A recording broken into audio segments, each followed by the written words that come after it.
Greetings, folks. I'm Ramwise Ganchi, and welcome to Quick and Dirty Roleplaying. In this video, I'm going to continue with my reaction to Vindicast's video of Death is Boring Part 1. Yeah, let's get to it. So one of the biggest mistakes in modern TTRPG design... Hold on. Raise that volume. There we go. ...is treating death like an on-off switch. So either the game is lethal or it's not lethal. That's a bit outdated, I think. Modern design works better when we treat mortality as a dial, not a binary choice. You can turn the dial up or down depending on genre, tone, and what you want your players to feel. Let's see what he means by this. So, when designers think in binaries like on, characters die easily, or off, characters almost never die, you get a few extremes. You get high lethality tables. Players become cautious to the point of paralysis, and GMs struggle with pacing, and stories get completely chopped up. And then you have the low lethality tables, where... So regarding that dichotomy of on players die easily and off players almost never die, if he is insinuating that in OSR games that players die easily, when your player skill is low, then it is easier for your characters to die because that's due to poor decision making. If it's on the part of the players, it's poor decision making. If it's on part of the GMs, it's unfair. It's an unfair consequence. Not given enough context clues. But on the other end, where it's almost impossible for players to die. I mean, with that, player skill can also come into play. I'm assuming that he's implicitly referring to like D&D 5e and Pathfinder and other skirmish combat focused games where if the party doesn't know how to coordinate well together against like actual challenges instead of just like cannon fodder, then yeah, it's easier for players to die. But if the GM is always treating their players with kid gloves, then yeah, death is a nigh impossibility in combat or anywhere else really, because if they're throwing if the GM is throwing kid gloves in combat, most likely they're gonna throw kid gloves in other aspects of the game. Players become reckless and danger just feels fake and the whole tension just collapses. Neither extreme creates the kind of long-term emotionally rich play most people enjoy today. So when you treat mortality as a dial, you can shape the tone more precisely. So here's what happens when you think of lethality. That dial, I think, is shaped or is influenced by three things: system design, GM application, and player skill. So depending on where the fault lies regarding to the undesired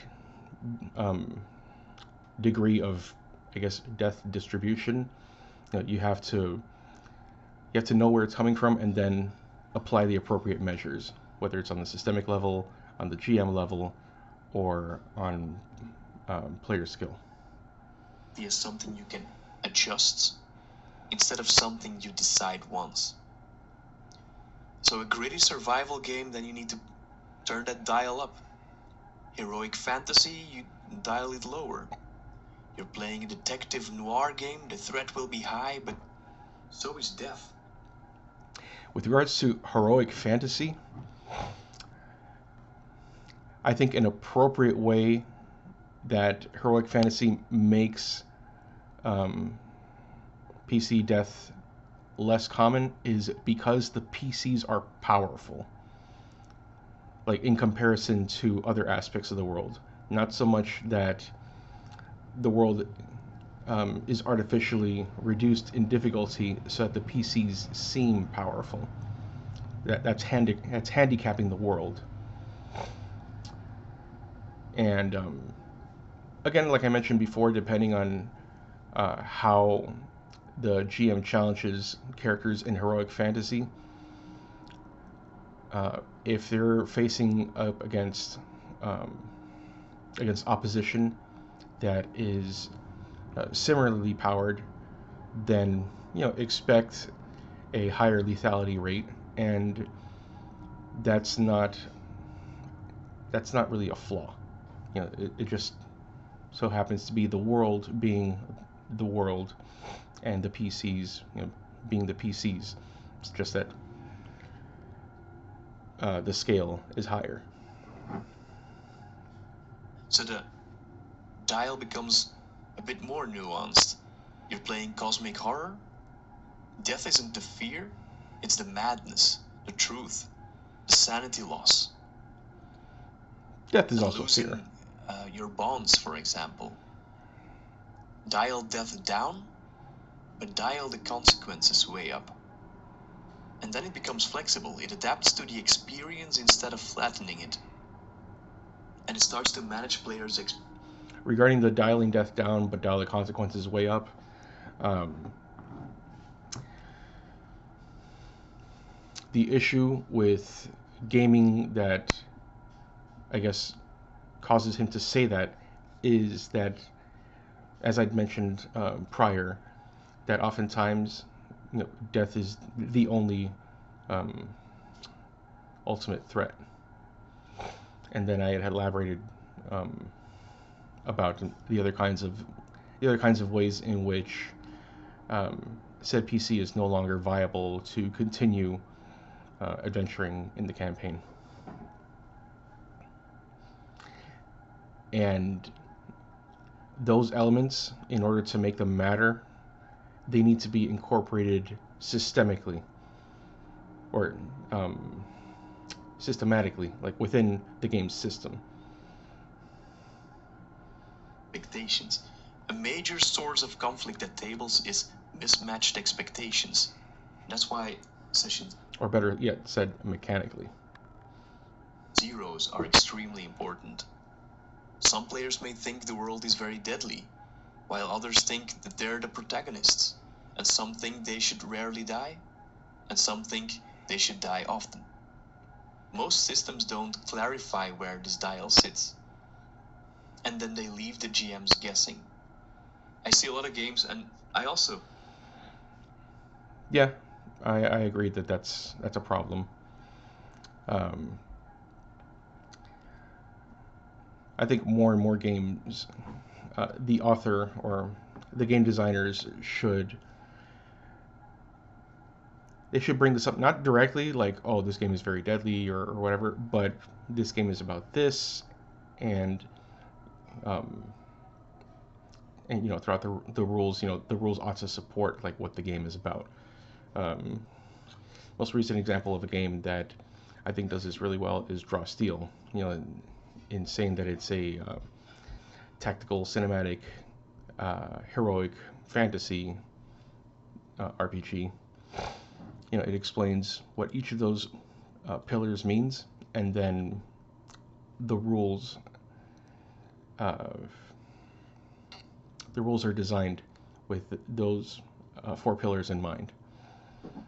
And I think TTRPGs ought to be more transparent and forward with that than they currently are.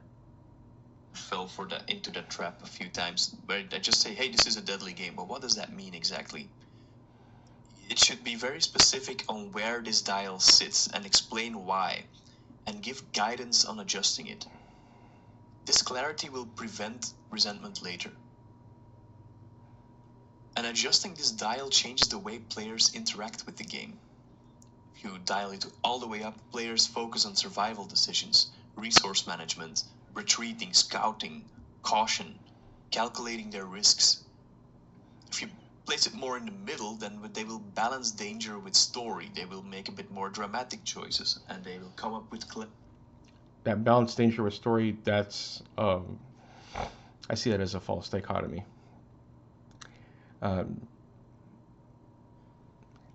Basically, as the dial gets drawn away from, or further from, or rather, as the dial decreases the frequency of death, essentially the PCs have more plot armor.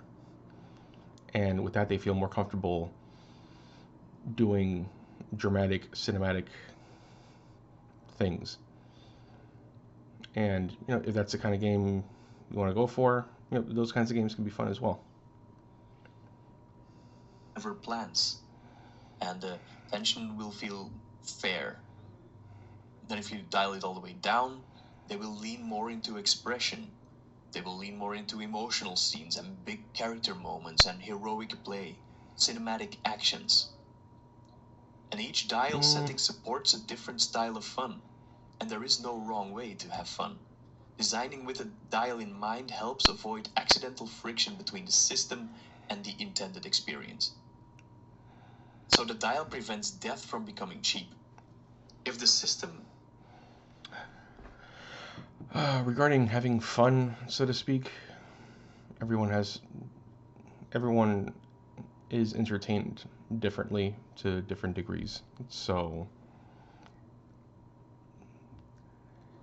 placing that responsibility, like, it's ultimately going to be the GM's responsibility, but placing the responsibility of the players having fun on the GM, it's erroneous, because they ultimately can't do that, unless they have the players sitting on like barber chairs with their skull caps opened, and they're like probing their brains, until their pleasure areas get stimulated. Ooh, fun, ha! You can't. We don't have that power as GMs. only knows how to kill a character or how to not kill a character, death loses its narrative value. When designers think in gradients, and Death loses its narrative value. What does that mean?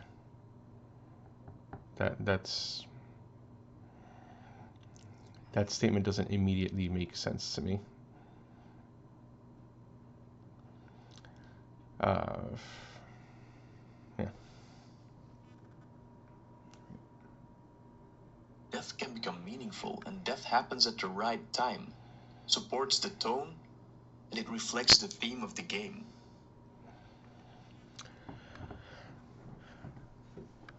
Meaningfulness only comes into play, I think, on an individual basis. You can't objectively make death meaningful, so to speak. It's an event that occurs and has its own consequences, but what that means to each individual person varies. Whether or not that's like the game designer's intended or the GM's intended purpose.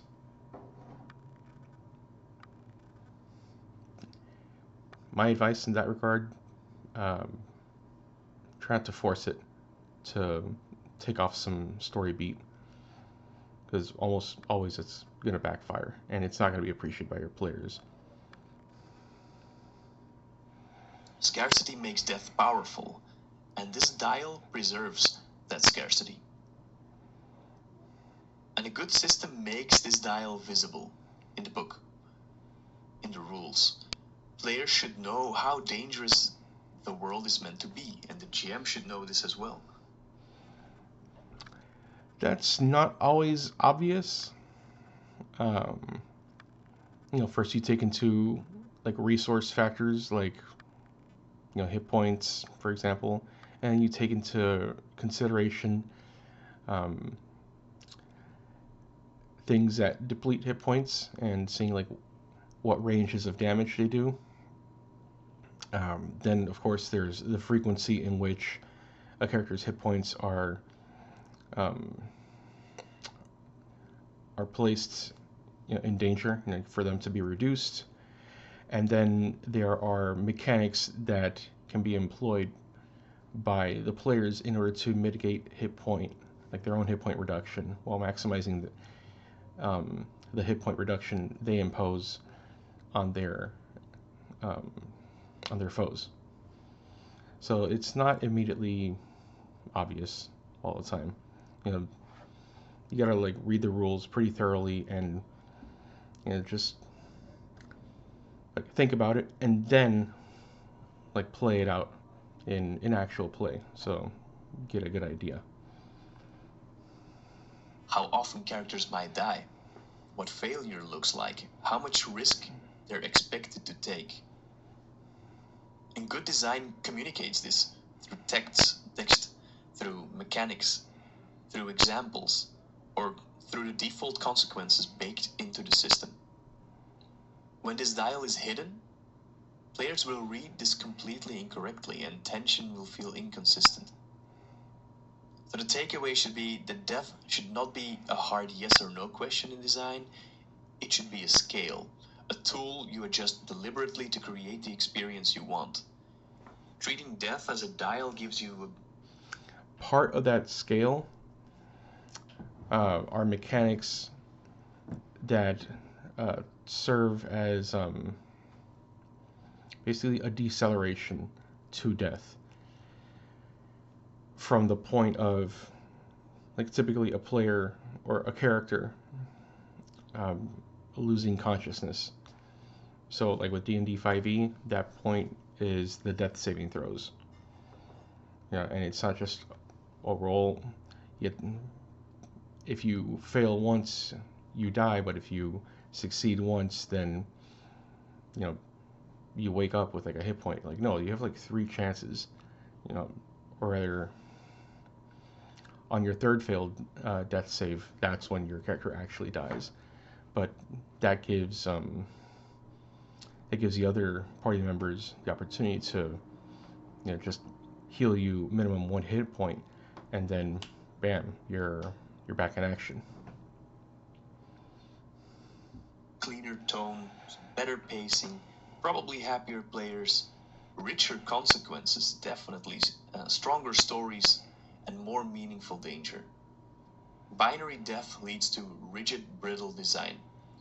Dialed death leads to a flexible, intentional design. I mean, aside from Bronstein, what RPG has binary death?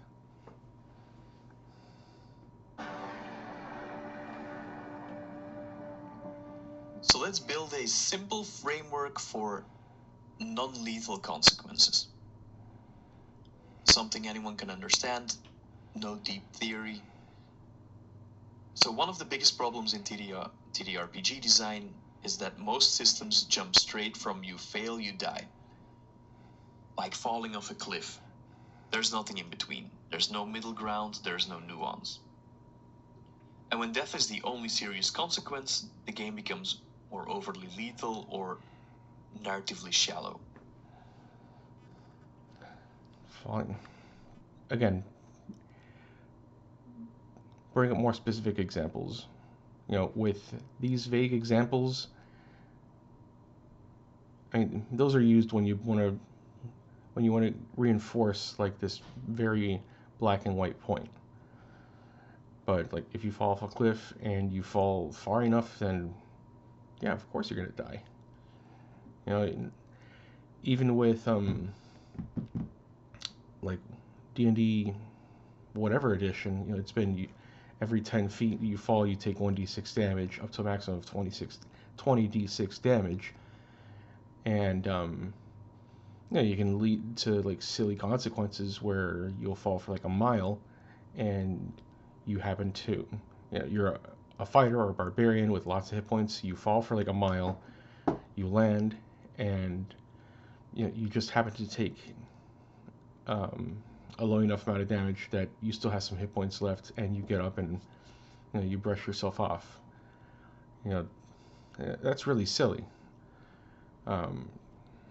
Whereas with like Knave second edition, I don't know about first edition, Um, Similar rules, every 10 feet you fall, you take d6 damage. Um, but if you roll, I believe if you roll, regardless of whatever damage you take, if at least 3 of those dice are 6s, the fall is instantly fatal. That makes more sense. But I don't know. These are hyperbolic examples that he's bringing up here. So, with that in mind, a simple model that gives you layers of consequence instead of one big hammer. I call it the stakes pyramid. From lowest consequence to highest consequence. So first we have risk. Small dangers, temporary pressure, complications, and no lasting impact. You get spotted. You make some noise, you slip, you fall behind. You trigger attention. Risk adds tension and not punishment. And the second layer is cost. Something is lost, time or resources or position. You lose some gear, you burn through your spell slots. You take minor wounds. You miss some opportunities. You attract unwanted interest. Cost makes players re-evaluate their decisions. Then, above that is loss. Meaningful setbacks that stay with the character. Severe wounds, reputation. All this stuff already exists in both old school RPGs and more modern RPGs. This is nothing new. Damage, broken relationships, debt, exhaustion, stress, a lost ally. Loss shapes future play without removing the character. Then we have transformation. Consequences that change the character permanently, but still keep them in the story. Scars with mechanics. Trauma that alters behavior, corruption, oaths, bonds, obligations, forced alliances maybe, a change in their goal or identity. That phase, I can see how that is probably not enforced as much in modern gaming as it was in what you call it, in like old school gaming. Uh, Even like as he's talking about all these different tiers of consequences, this reminds me of this one power effect in Mutants and Masterminds 3rd Edition called Affliction. And when you hit someone with an affliction, they make their saving throw, and if they fail, they can suffer like either a tier 1, a tier 2, or a tier 3 effect. Excuse me. And each of those is more severe than the last, or each the higher the tier, the more severe the effect. And with like the tier 3 effect, one of those effects can be transformation, depending on how you design your power, and it permanently changes the target in some way. Including things like being turned to stone. And in a sense, that transformation effect, it can rob players, or it can rob the target of like its agency, whether or not it's a player character, and sometimes it doesn't. But it creates an indefinite transformation. Like anything else in like in comics, nothing's really permanent. And this is where a story becomes more rich. Transformation is like a story fertilizer. The character deepens rather than ends. And then the final consequence, all the way at the top, the last stop, the top of the pyramid, used sparingly and only when the theme supports it, when the story earns it. The player understands the stakes. The story doesn't earn anything. The story is the culmination of everything that's happened prior, through the emergence of those events. That's what a story is in a TTRPG, not that there's a story in place and then you play through the story beats. And like with Game of Thrones, why does it have to be this like this staged thing? Like let people die in seemingly meaningless ways. You know, the plot doesn't give them superhumanity. You know, like all those characters are human. Let player characters be humans. Even if they are very capable. And other consequences weren't appropriate. Death should be the rarest consequence, not the default. And I hope that my pyramid system is comprehensible enough. So why does this work? Because those things that he mentioned prior already happen in gaming, those things are more common than death at the table. I think probably in a game like Paranoia, death could be as common as those other things happening, but that's baked into the setting and the themes and the style. This framework prevents the system from jumping straight to the worst case scenario. It will give players room to make mistakes, to learn, to adapt, to grow, to change, and to stay engaged. It creates escalation, not erasure. And most importantly, it gives GMs and designers a clear, layered option instead of relying on one big kill the character switch. So how to use this pyramid in actual? All that stuff is an issue only if your game sessions are pure fluff, or rather, only if your game sessions are combat encounter, combat encounter, combat encounter, buffered with some exposition and ultimately meaningless roleplay in between. And by meaningless roleplay, I mean players talking as their characters, but none of their player choices actually matter with regards to how the adventures play out. And that's a big reason why I'm very resistant to like running or designing adventure paths. They're basically, from what I've heard, they're basically railroads, and the same goes with convention play. Design.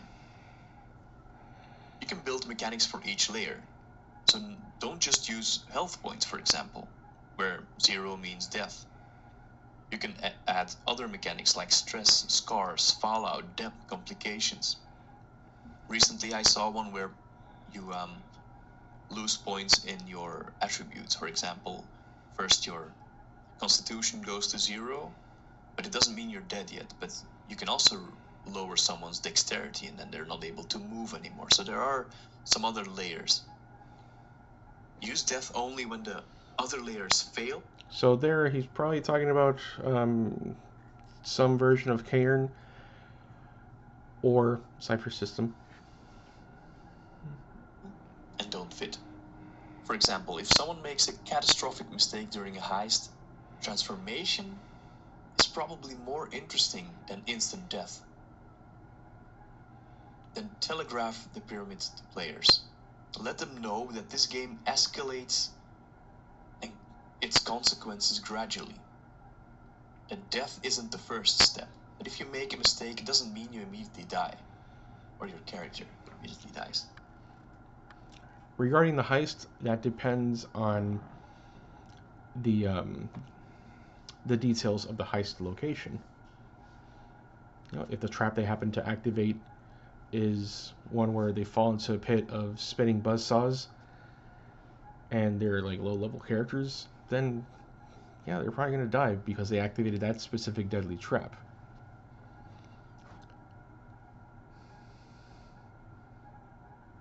Let consequences slowly snowball.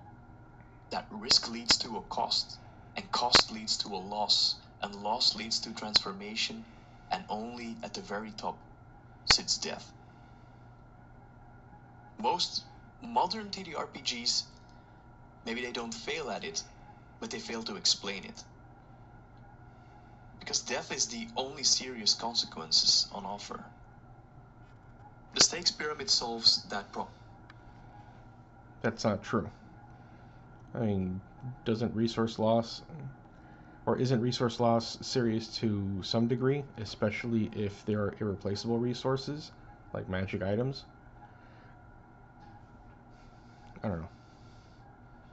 I feel like it gives you more structure, it gives you escalation, it gives nuance, it gives depth, emotional depth, and a cleaner design vocabulary. Death becomes meaningful again, and not repetitive or accidental.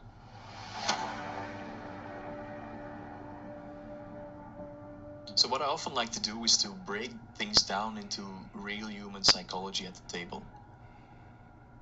Something that can be immediately applied by designers. If we want to design better consequences in TTRPGs, we need to understand something basic. Our players. Because I think players don't fear death nearly as much as we think. Not really. What they fear, what they truly fear, is losing the things that matter before they die. And the easiest way to identify this is to ask a player, hey, would you like your character to die? And they will say, no, of course not. And then you ask them, why not? And that Would you like your character to die?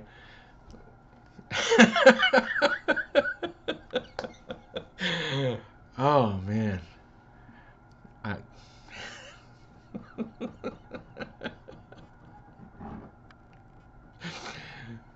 besides just breaking into out of character conversation, what the hell? What kind of question is that to ask in the middle of the game? Just let the uh, let the player role play their character, within the game world, and just play things out within the game world without breaking character, and be like, "Would you like your character to die?" That's when they will explain why they don't want to die. If you want to shape behavior, tension, or pacing, you need to know what players actually respond to. I mean, if anything, where this sort of behavior is somewhat justified, it would have to be um, there's this one attribute or this one trait that you can take or that you can purchase in GURPS, where I think it's like intuition or something along those lines, where like once per game session or so, per rank of that trait, the player can directly ask the GM a question about like what may happen or whatnot, just to get like some sort of clue towards some future event, and then the GM has to answer that honestly, but doesn't have to answer it completely. But they get some out of character help, so to speak. So, other than that, Players fear losing progress more than losing their character. People hate losing progress, and that's not just in games. Completed quests, relationships built, experience gained, abilities earned, reputation constructed, secrets uncovered. When a character dies, in essence, all of this goes with the character. That is an emotional pain and not a mechanical one. Players don't care about their stats, they mourn the progress they made inside your work. I care about my stats. I care when I lose, or my stats get lowered. I don't know what he's talking about. world. And designers can leverage this by creating consequences that threaten that progress without erasing it completely. Players, they fear reputation damage. I mean, the consequence of certain failures can be a loss in progress, and the most immediate example that comes to mind is retreat.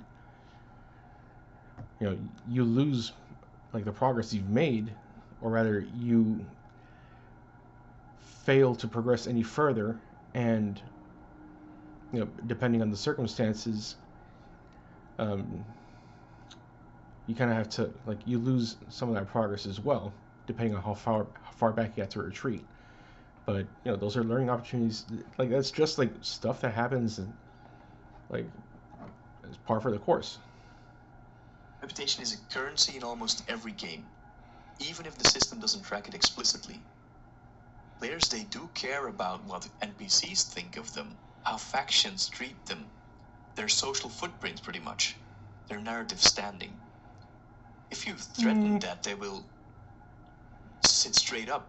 And unlike death, reputation damage creates a new story avenue rather than closing the book. If your players are murder hobos, they probably don't care as much as you think they do about like reputation and all that kind of stuff. If anything, they'll pay attention more to the person who they can't just straight up kill. Even, but then again, that might motivate them to come up with a plan to take them by surprise and kill them in either case. Again, but that's towards murder hobo players.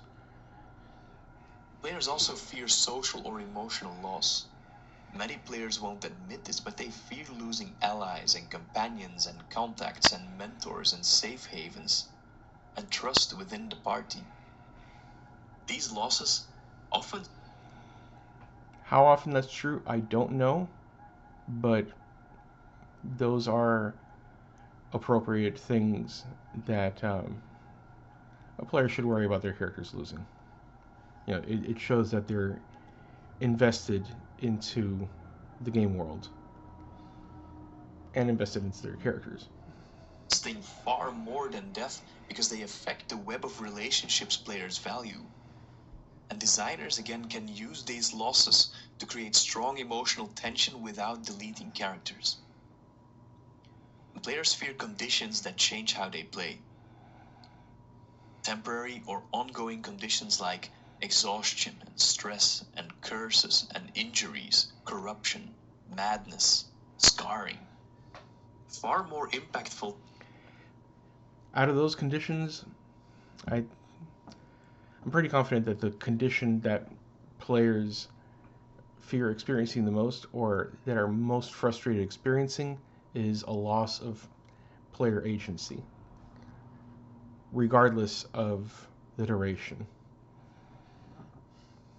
And the whole, oh, you're paralyzed, you lose your turn, or you're dominated until the party does something to take away your domination. Like, that's frustrating gameplay experience. And, but that's a topic for another time. Than death in terms of moment to moment tension.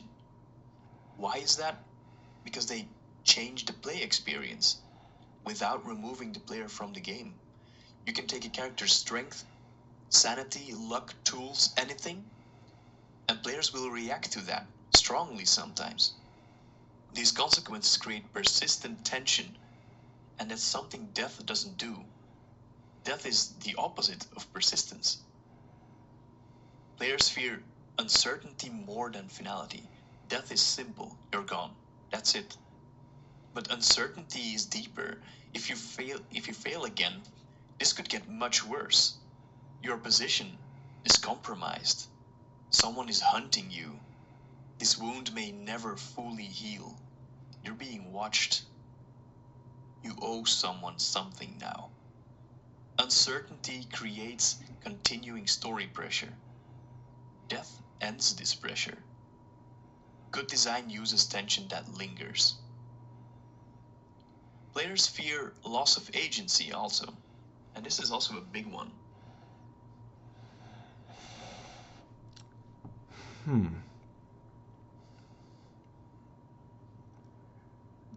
I found that certain games, um, particularly with like D&D Fourth Edition and perhaps Draw Steel, since Draw Steel is heavily inspired by Fourth Edition. Um, they take the they really mitigate at the very least the duration, if not the impact of these other non-death conditions. You know, they'll typically have things like, oh, save ends, and you roll a saving throw like at the end of your turn, and you basically have to roll. It's like a 50-50 roll. Whereas in previous editions of D&D, you know, especially before um, Wizards of the Coast uh, got the brand, you know, there were a lot of conditions that, you know, like they sucked, you know, big time, and they can suck to the degree where, you know, the character themselves, um, they lose viability as adventurers. So yeah, then they retire them. Therefore, the player no longer has agency of that character, just as if they were to have died. Uh, Mechan- Mechanically speaking, it's the same result. Even though their character may continue to persist in that game world, they're no longer controlled by the original player. Players hate being unable to act, being tied up or restrained, being cornered, misled, forced into deals, being manipulated. Players players hate having their characters involuntarily moved by the GM. Whenever, um, yeah, if a player wants their character to be in a specific place, it's the player's right and responsibility to declare where they are. And if they get moved um, involuntarily, it should be because of something that happens in the game world, not because the GM narrates that player suddenly being like somewhere else just to have them in the same room as everyone else during a particular scene. An agency is the core pleasure, is the core need of TTRPGs. Threaten this agency and suddenly every decision matters. But this must be handled very, very carefully. Too much agency loss becomes frustration. So, done well, balanced well, it becomes one of the most powerful tools for tension.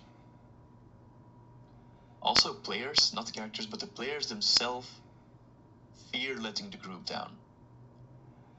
And this is something that's never mentioned in any rules, but it's real nonetheless. Players don't want to ruin a plan. They don't want to cause disasters. They don't want to misread situations. They don't want to put the party in danger. And this is a social investment. I find that to be a healthy attitude to have as a player in a tabletop role playing group. You know, it's a collaborative activity. You're part of an ensemble. And as a designer, you can tap into this by creating moments where teamwork matters and where the consequences affect the group and not just the individual. So, as a takeaway, players fear losing things that create story. Death ends the story. Mm, players fear anything that would take away from their story, their journey, their adventuring career, not the story, because you know, the story's going to continue with or without them if set up properly, or if the campaign doesn't hinge on the existence and continued adventuring career of the party. Consequences, they build it. So as a designer, you want tension that feels real. Threaten progress, threaten relationships, threaten status, threaten agency, introduce conditions, create uncertainty. So, In this aspect, uh,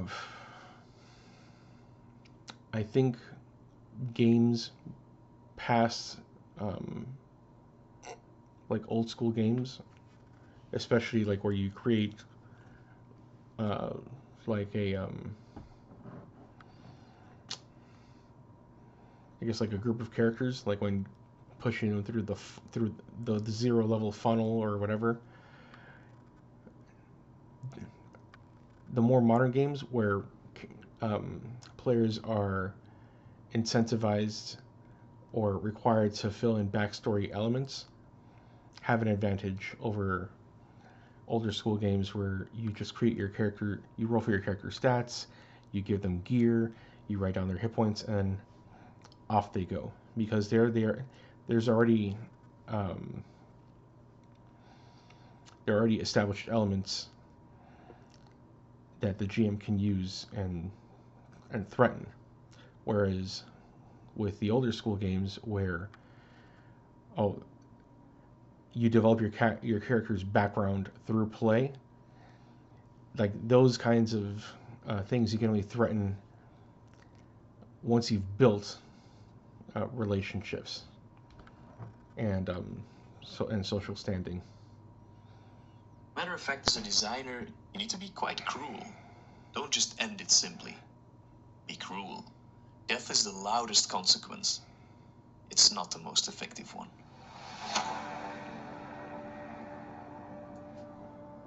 So now, Three. Okay. Yeah, I think I've reacted to the same um,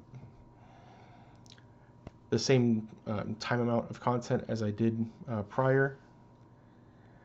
Basically, I'm 2/3 of the way there, so I'll probably conclude my reaction with a part three. If you'd like to leave a comment, you know, remember to keep it respectful and relevant.